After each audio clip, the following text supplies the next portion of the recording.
December 31st, 2025. The date we've been talking about for some time is approaching fast. Salesforce is going to stop supporting workflow rules and process builder. It's the end of support date for these legacy solutions. Instead, we are going to use the flow builder. Now, what does that mean exactly? Should we panic? What needs to be done? Now, there are several important factors that's going to affect our decisioning when we are approaching migration to the flow builder. Now, first of all, what should you do with your existing automation in your Salesforce org? If you have workflow rules, process builders, I would recommend to start planning the migration to the flow builder if you haven't done so. But you need to approach this delicately, and you need to plan how you are going to build the solution around those. You can't really rush this. And with only a few days left until December 31st, that's not really your deadline.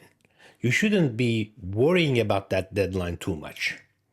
If your existing automation is still working, you can just leave it be, plan your migration, design and build everything, test everything, and then deploy, deactivate the old automations. Eventually, you should get rid of them, that's for sure.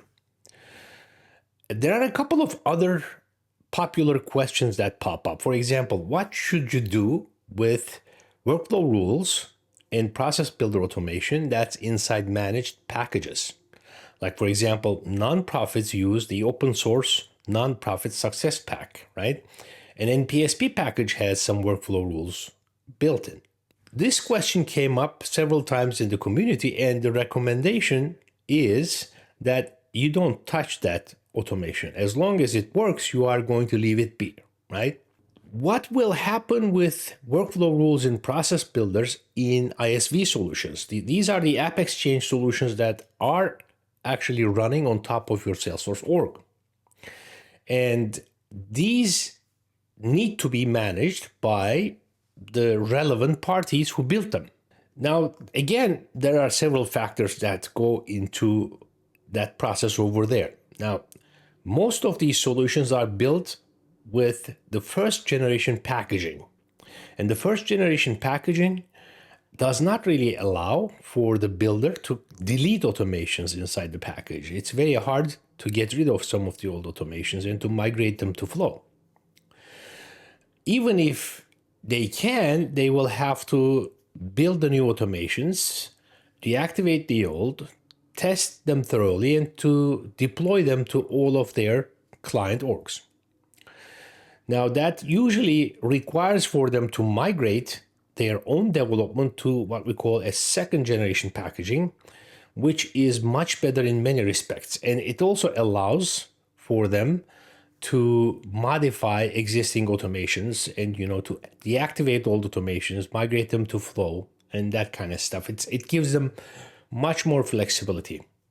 Now, initially, Salesforce did not really make things easy for the ISVs. They couldn't really migrate their first generation package to a second generation package easily.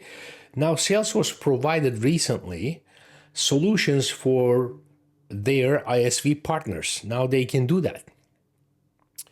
I would imagine this is going to tie very closely to their second generation packaging migration, which should happen at some point, but I'm not exactly sure when each of these vendors will be migrating their packaging to the new platform.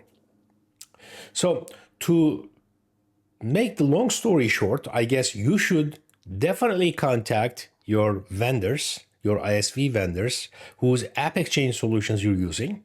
If they have workflow rules or process builder automation inside your packages, you should ask them when they are planning to migrate those automations to the flow builder.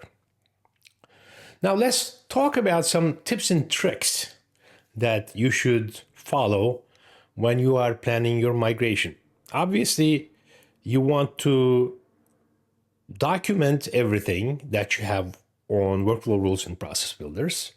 And hopefully you have some documentation around the automation that you have already on the flow builder side. And you should take a holistic approach to the whole thing, right? So you want to build some of these automations into your existing flows, maybe. You want to combine a couple of workflow rules or process builder automation and put them in a single flow.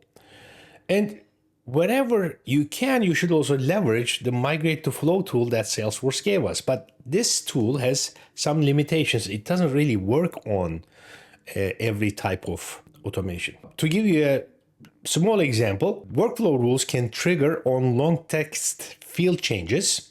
Flows cannot, right? You know, that's one of those things that will require for you to kind of rework your automation if you're going to build that on the flow side. The other thing that you should watch for when you migrate your complicated process builder automation to flow, you usually end up with a number of decisions that are super simple, built in serial format, you know, one after another. That's how we build process builder, because we don't really have the same kind of sophisticated functionality and decisions on the process builder side that we have on the flow side. So it's kind of like a lift and shift that the Migrate to Flow tool does. And, you know, it doesn't really combine the decisions into a single decision when you can. You can actually create a single decision with multiple outcomes. And you'll also see that there will be a lot of conditional updates because like on the process builder side, you'll say something like, if this field is null, go ahead and update that field. That kind of becomes a conditional update inside your flow automation. And those conditional updates could be consuming one SOQL, one DML. And when you accumulate all that stuff, you could be getting 101 SOQL errors in your automations. In single transaction, we cannot really perform more than 100 gets or SOQLs, right? So, you know, that's the governor's limits. So therefore, you are going to need to go into the details of these automations to kind of optimize things. I also saw when I used the Migrate to Flow tool that it creates many formula resources when they may not be necessary, right? You know, you can build a criteria into the decision itself, but you'll see that, you know, the tool creates a formula resource for that, right? For future maintainability and readability, that may not be good. From a performance standpoint, that may not be great. So you may need to go into the details of those and fix things. Another tricky point is the workflow rules and the process builder automation. They didn't really trip your custom validations that you have on your object fields. But on the flow side, you are going to hit custom validations. Sometimes merely lifting the same automation from workflow rules and putting it into flow trips the existing validation, right? And, you know, it didn't used to on the workflow rule side, but now it does. In those situations, what I have found is I actually took those custom validations that I have on the object field and I put them into the flow itself. I built that validation into the flow using the custom error element. The custom error element can throw a similar message, the same message in fact, that the custom validation is throwing and using the same criteria. That way it's more manageable and I can decide when to show that message to the user in relation to all the automations that I'm performing on the object. So those are just a few tips and tricks. There is a lot more information on the salesforcebake.com website. Go ahead and check out the posts over there. And if you have any questions, do not hesitate to ask either here or under the blog posts.